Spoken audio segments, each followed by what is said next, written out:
Hi, this is a presentation on a study we chose called Understanding Cybercrime Victimization, Modeling the Local Area Variations in Routinely Collected Cybercrime Police Data Using Latent Class Analysis. This presentation is by our group with Brian Enriquez, Brian Farrington, and myself, Nicholas Howard. And a link to the document is below. So first of all, I wanted to start off with the abstract. So this study analyzes the local area variations of 4 different types of cybercrimes, putting them into categories. It takes into consideration demographics and other contributing factors. The data for this article was recorded from cybercrime incidents in one of England's largest police forces, and this took place over a 3-year period. And the data set included over 5,000 victims. The 4 types of cybercrime categories they broke it down into was harassment / unwanted contact, fraud, theft, and handling, and then sexual indecent images, and other types of cybercrime. That last category being kind of an umbrella one for the category that none of the other ones applied to. Essentially, if it didn't apply to the first 3, it went into that category. So they use latent class analysis to analyze relationships between these types of cybercrimes with victim demographics and resident area level characteristics. Research found each type of cybercrime yielded statistically distinct victim profiles. In this case, females much more likely to become cybercrime victims than males for harassment and unwanted contact, and for fraud, theft, and handling. Vulnerabilities associated with these 2 decrease as age increase, and cybercrime victims of sexual / indecent images were likely 5 to 14-year-olds and full-time students. The technology has become ubiquitous in everyday life, which just means that we can't really escape it. Thus, cybercrime has recently surpassed all other types of crime in the UK, based on that study. And so, another study, and so this study focuses on cybercrime, including cyber-dependent and cyber-enabled / cyber-facilitated crime. It has a breakdown of what each of those is. Kind of like pure cybercrime when you think of cyber-dependent, whereas cyber-enabled and cyber-facilitated crime, this technology is used in the commission of the crime, but isn't exclusively performed on technology. Cybercrime differs from regular crime in that it does not have the same spatial limitations, and it can be committed from anywhere in the world without needing physical access to the target. Often a one-to-many relationship exists between the criminal and the victim, and this offers a high level of anonymity as well. Some common forms of cybercrime include sexual solicitation / harassment, identity theft, defamation, fraud, and phishing. The research conducted is unique in this in this study due to having access to police cybercrime records, thus making 100% of the sample verified cybercrime victims. Combining this data set with the census data to accurately capture neighborhood variations really helped, because the information that was given from the police data set did not have all of the information that would help kind of build this big picture. So since they were able to use that association with census data, it helped to kind of fill in those gaps. Research used LCA for analysis of subgroups within the sample. This is to identify combinations of factors that frequently relate to victimization. And we'll go into LCA a little bit more later as we go through this. And so in terms of the related research, this section explains multiple studies that were performed and their findings in relation to the one that we are explaining today. The lifestyle and routine activity theory, or LRAT, focuses on factors that make the crime possible and contribute to the risk of victimization for targets. Quantitative studies typically apply statistical analysis to determine contributing factors for cybercrime. One study, Holt and Bossler, in 2009 found that the regular use of chat rooms and other forms of electronic communication was associated to a higher risk of victimization. Committing computer deviance increases risk of online victimization, and gender was also an element in LRAT, which suggested that females were more likely to be victimized due to being viewed as attractive targets. which is probably unrelated to their computer behaviors and precautions, which is something to keep in mind. UCDAL in 2010 conducted a study using LRAT for spyware and adware victimization. The study considered online activities and demographic variables and their impact on victimization. This kind of led them to find that older people engaged in less online activities and were thus less exposed to cybercrime, whereas males were more likely to use the internet for leisure activities, which made them more vulnerable to malware. When education levels were higher, individuals engaged in less leisurely activities online as well. Let's see here. And so the NGO and Paternoster 2011 study applied the LRAT framework as well to identify the role that individual and situational factors play in cybercrime.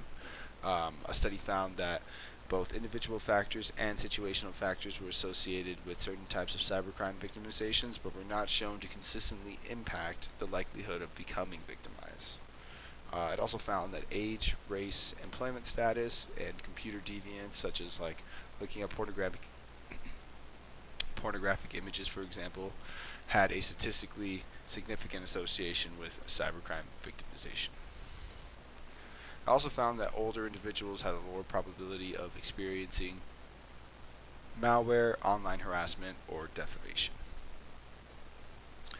The Lukefield study in 2015, which is using the LRAT as well framework, compared the risk factors of falling victim to two categories of phishing: high-tech phishing and low-tech phishing. A sample of over 10,000 individuals in Netherlands, which applied multivariate analysis with 30 variables split into 4 broad categories, is how they deduced this. And all the studies mentioned suggest that demographics should be considered as factors that may affect cybercrime victimization.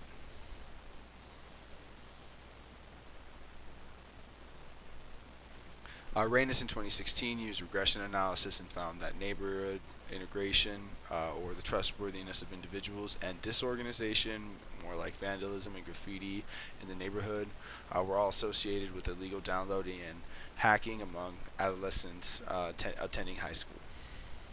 Very few empirical studies have been performed to examine the relationship between cybercrime and the victim's living area. The lack of empirical studies on cybercrime has been attributed to the lack of relevant data and the difficulty of collecting that data. So when it comes to LCA, or latent class analysis, it is a statistical analysis modeling technique that provides for opportunity for analysis that aims to understand subgroupings and multivariate categorical data. And what that kind of means is essentially we're grouping up multiple different variables into categories that we find to be similar and dissimilar from other categories. So similar inside but dissimilar to other categories. And so the classification is conducted in accordance to 2 criteria. The objects are grouped together so that they should be similar to one another as much as possible, and then also that the objects belong to clusters that they're different from another. Kind of just another way of saying what I had already explained there. LCA can reduce the multiplicity of heterogeneous patterns of a social phenomenon that takes many different forms. So essentially just trying to help us better understand something that has multiple different or multivariate patterns. And so Bentaleb et al. In 2015 applies LCA to test a model that identifies the proportion of youth population and proposes to measure the degree of the risk of falling victim to cybercrime on social networks, which would be based on conditional probabilities. The best model proposed for this had 3 classes for 165 individuals across 6 regions of Morocco. The classes from the LCA technique show that those with the highest risk were young people who ignore security measures and those who are unable to assess risk. Something that's particularly relevant is a study taken by Herten-Lehner et al. In 2012. They applied LCA and technique in their study as well to reduce the multiplicity of heterogeneous patterns of stalking victimization, and so it led to them having a small number of distinct profiles. In this one, they made 4 distinct victimization profiles using a data source from a survey of 311 Austrian stalking victims. And so the research conducted in this study aims to overcome limitations, and cybercrime victimization studies. So essentially, by using the LCA, we hope to overcome any limitations in previous studies and holistically explore the socio-demographic factors that play into cybercrime victimization. So at this point, we kind of have a little bit of a breakdown of the data that we had found in this particular study. And so secure access to the data set was arranged under a data processing contract, DPC, which leads Beckett University and the participating police force arranged together. The sample size was originally over 7,000 victims in a 3-year period, but since there were only 4,000 valid samples, considering that those are the only samples that were missing sex or age, then the sample pool was essentially brought down to 4,092. And so the percentages of cybercrime victims in the 4 categories show as follow. Harassment and unwanted contact accounted for 70.06%. Fraud, theft, and handling accounted for 17.03%. Sexual/indecent content accounted for 12.29%. And other types of cybercrime accounted for 0.61%. And another takeaway would be that the majority of victims were female, with that percentage being 67.55%. A unique characteristic of this data set is that the output area classified code was made available, which is that census data code, so it could be used to link the external data from the UK census in 2011 for the victim data set, and provided a lot more insight and information into the characteristics of the cybercrime victims. The research that was conducted considered 36 different area variables grouped into 4 different categories, those categories being ethnicity, qualification, national statistics, socioeconomic classification, and occupation. So when it came to facilitating LCA, it categorized each area level measurement into 3 categories, into the low, medium, and high. And so in terms of the methods or the strategy of analysis, the LCA was based on binary indicator outcome variables, indicating whether a victim is subject to each of the 4 different types of cybercrime. They profiled the latent segments in terms of demographics, such as age and gender, into 8 groups, as well as there are level indicators, area level indicators, with ethnicity, qualification, national statistics, socioeconomic classification, and occupation. Considered inactive covariates, it also had latent variables So something to keep in mind was that although latent variables explain all of the associations among indicators, associations between covariates are not explained by latent variables. So just something to keep in mind, that there is the possibility that there are some latent variables that were not taken into account, but this kind of gets brought up more when we talk about the limitations. So it isn't really easy to see here on the slide, but here are some takeaways from the different figures that we have. There were 4, 1 for each category, and so in figure 1 it was the conditional probabilities of demographics and area variables belonging to cluster 1. They suggest that in the harassment/unwanted contact cluster, there's a 73% chance of a victim being female. In addition, there is 34, 30, and 17% chances that the age group of the victims will be 15 to 24, 25 to 34, and 35 to 44 years old, respectively, which essentially just means that as they got older, their chance of getting hit was lowered. And as age increased from 25, the chances of being victims to cybercrime decreased, as I just mentioned. Higher than 50% probability that this particular type of cybercrime victim lives in an area with Asian or people with level 2 or level 4 qualifications and full-time students. The level 2 and level 4 qualifications kind of applies to UK. It is essentially how they break down or classify their education levels and things like that. So I'm not very familiar with that scale or system, but I do know that as you get higher, it becomes more rigorous, or a higher level course, for example. It is less likely that these types of cybercrime victims will live in areas with a higher number of level 4 qualifications and full-time students. In Figure 2, it was the conditional probabilities of demographics belonging to Cluster 2. We see that this one represents the sexual and indecent images. It is highly likely with 75% probability that for this type of cybercrime the victim is female. There is more than 52% chance that for this type of cybercrime the victims are 5 to 14 years old. The chances of falling victim to this decreases as age increases.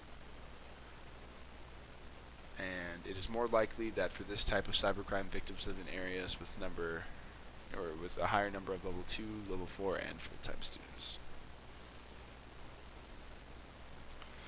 In terms of Figure 3, this is the fraud, theft, and handling cybercrime victims. For this cybercrime, victims are more likely to actually be male than female at 56%. As the age increased from 34, the chances of falling victim to this type of cybercrime decreased as well. And then when it comes to other types of cybercrimes, it is much more likely that this type of cybercrime victim is male than female. The majority of the victims were males, being 66%. The probability of being victims to this cybercrime was highest at 25 to 34 years old. And there is no decreasing pattern in probability as age increases. There is a less chance of being victim in this type of cybercrime if for the areas with a higher number of level 2 qualifications. And that's pretty much all the takeaways from there. So, discussing the findings and things like that, a key contribution from this study is that it demonstrates the ability to apply statistical analysis to routinely collected police data, and you can gain an understanding of the cybercrime in relation to demographics and area level variances. This has the potential to assist police in targeting their response and also deepening their academic understanding of cybercrime, as well as it could prove itself useful in evidence-based policing. The study indicates that each of the types of cybercrime studied has statistically distinct victim profiles, and as mentioned earlier, the cybercrime cases within the data set were categorized into 4 cluster sets of profiles, and the police have found this categorization to be useful for their internal monitoring and reporting use. Finding less than 1% of cases did not fall into these 3 defined categories, or 4, excuse me. And so gender has been established as an important factor in LRAT that contribute to the likelihood of cybercrime victimization. Studies find that females were more vulnerable to 2 types of cybercrime: harassment/unwanted contact and sexual/indecent images. And also in line with previous studies, this study also finds that vulnerability towards 2 types of cybercrime, the 2 mentioned before, decreased with the increase of age. There was no such decreasing in vulnerability with older ages in the context of fraud, theft, and handling and other types of cybercrimes, but vulnerabilities associated with younger people from 5 to 24 have considerable impacts on the victims. A key innovation of this study is to use the numerous census-based area level measures to enhance the core police records victim data set. So essentially making that link between the data set they had and the census data. Study confirmed that the levels of education and qualifications is a factor in cybercrime victimization. And in line with previous studies, the study finds that harassment/unwanted cybercrime or unwanted contact cybercrime victims were more likely in areas with a lower number of level 2 and level 4 qualifications. There were another couple takeaways here, but the most important one being that the likelihood of falling victim to these types of cybercrimes increased in areas with higher levels of education when it comes to sexual/indecent images. In the context of fraud, theft, and handling cybercrime, it is evident that areas with higher number of level 4 qualifications and increase the vulnerability towards this cybercrime. And this study also suggests that in terms of harassment/unwanted contact, victims were more likely to be in areas with higher numbers of full-time students. In addition to the statistical results presented within this study, police were also informed of specific hotspots of cybercrime victimization that were identified during analysis, where specific areas within the region were found to have repeat victimization.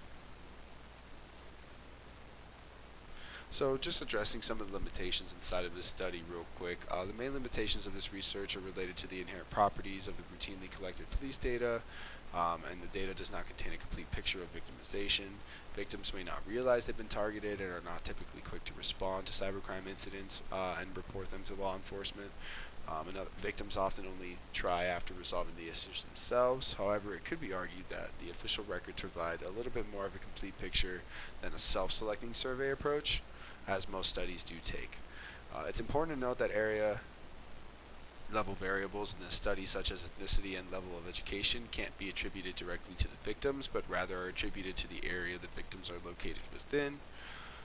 The research conducted was purely quantitative, working with existing data sets to gain insight into cybercrime victimization.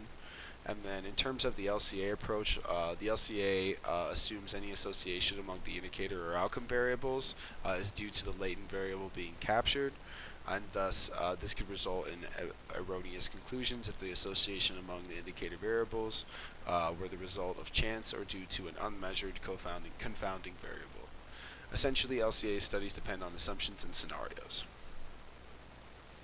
So in conclusion, the focus of this study is to understand the characteristics of cybercrime victims using their demographics and resident characteristics. Using LCA, we can get the probability of a case belonging to each group or cluster that are based on similarities.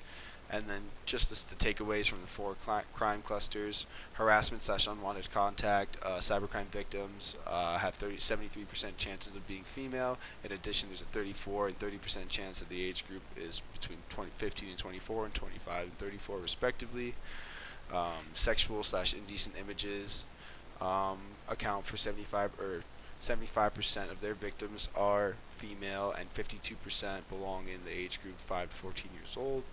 In terms of fraud, theft, and handling, cybercrime victims have more chances of being male than female. And in terms of other types of cybercrime, victims with much more probability being male than female. This study presents the evidence base required to associate cybercrime victimization and the resident characteristics of the victims. This study and findings have benefited from one of the largest police forces in the UK. And that pretty much wraps it up.